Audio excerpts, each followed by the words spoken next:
maka jangan disia-siakan. Setiap kali di depan mata ada satu peluang amal soleh, maka segeralah raih peluang itu. Apakah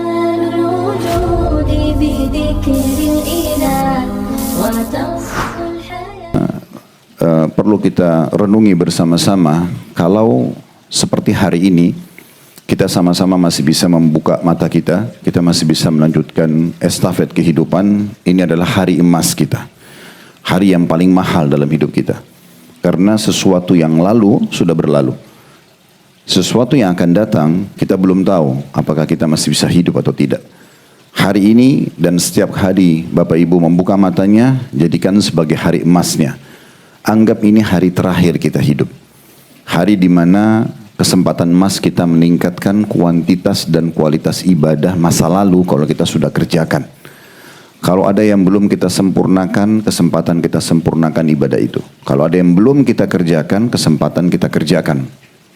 Dan kalau di masa lalu ada dosa-dosa dan pelanggaran, hari ini kesempatan kita taubat dan kembali kepada Allah Subhanahu wa taala. Oleh karena itu selalu saya ingatkan diri saya, dan setiap kali kajian di berbagai tempat, di masjid ataupun di tempat-tempat kajian secara umum, kami katakan adalah ini hari emas, maka jangan disia-siakan. Setiap kali di depan mata ada satu peluang amal soleh, maka segeralah raih peluang itu. Apakah itu berzikir, apakah itu berdoa, apakah majelis ilmu, apakah silaturahim keluarga, jenguk orang sakit, minimal misalnya berkata-kata yang baik ataupun tersenyum dengan saudara muslim, maka lakukan. Dan anggap semua ibadah yang sedang kita kerjakan adalah ibadah yang terakhir kita. Mungkin sesudahnya kita tidak bisa tersenyum lagi, tidak bisa sedekah lagi, tidak bisa silaturahim keluarga lagi, tidak bisa hadir majelis ilmu lagi. Dan pada hari kiamat nanti akan ada 3 golongan orang-orang yang menyesal. Ada yang sifatnya menyesal abadi selamanya, itu adalah orang-orang kafir, musyrik, dan orang-orang munafik. Karena mereka masuk neraka tanpa bisa keluar selamanya, khalidina fiha. 24 jam disiksa, dan ini penyesalan abadi. Oleh karena itu kalau diantara kita punya kenalan, punya kerabat orang non muslim, tawarkan Islam. Masalah dia terima tidak terima itu urusan kedua. Yang penting sudah kita tawarkan, karena kalau dia meninggal dalam keadaan sudah syahadat saja, maka masuk surga. Walaupun ada dosa-dosa yang mungkin yang dia lakukan, sebagaimana jenis penyesalan yang kedua, yaitu orang-orang mukmin dikenal dengan istilah usatul mukminin, orang-orang mukmin yang masih ada dosa-dosanya, namun dosanya dominan sehingga mengalahkan amal solehnya dan dia harus ke neraka dulu. Maka ini juga ada penyesalan, walaupun kita tidak tahu berapa lama dia disiksa. Namun sebagaimana kita tahu Bapak Ibu sekalian, kalau orang ditonjokin saja, dijambak rambutnya misalnya, ditendang perutnya sudah sakitnya luar biasa.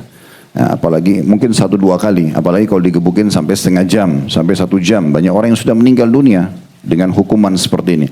Di neraka itu walaupun kita lewat sehari 2 hari, tapi tetap saja 24 jam disiksa, dan penyiksanya adalah Zabaniyah. Pernah dengar Zabaniyah? Itu penjaga neraka yang Allah bilang falyad'u nadiyah sanad'u Zabaniyah. Para ahli neraka silakan panggil sekutu-sekutu mereka dan kami akan panggil Zabaniyah.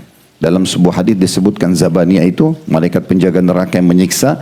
Itu kalau seseorang menunggangi kuda kecepatan tinggi 100 tahun, mereka masih belum bisa melewatin dari awal pundak ke leher Zabaniyah. Saking besarnya malaikat-malaikat tersebut yang akan menyiksa. Jadi juga penyesalan. Oleh karena itu maksimalkan hari kita ini. Kalau masih ada dosa masa lalu, segera taubat. Ada yang kurang kita amalkan gitu. Kita segera sempurnakan, maksud saya dari amal-amal soleh. Dan penyesalan yang ketiga adalah penyesalan orang-orang beriman yang masuk ke surga, tapi amal solehnya sedikit. Sehingga misalnya mereka masuk ke surga itu, anggaplah angka ini sebagai contoh. Level surga 100. Seluruh amal dia setelah digabungkan, dia hanya bisa sampai ke level 30 misalnya.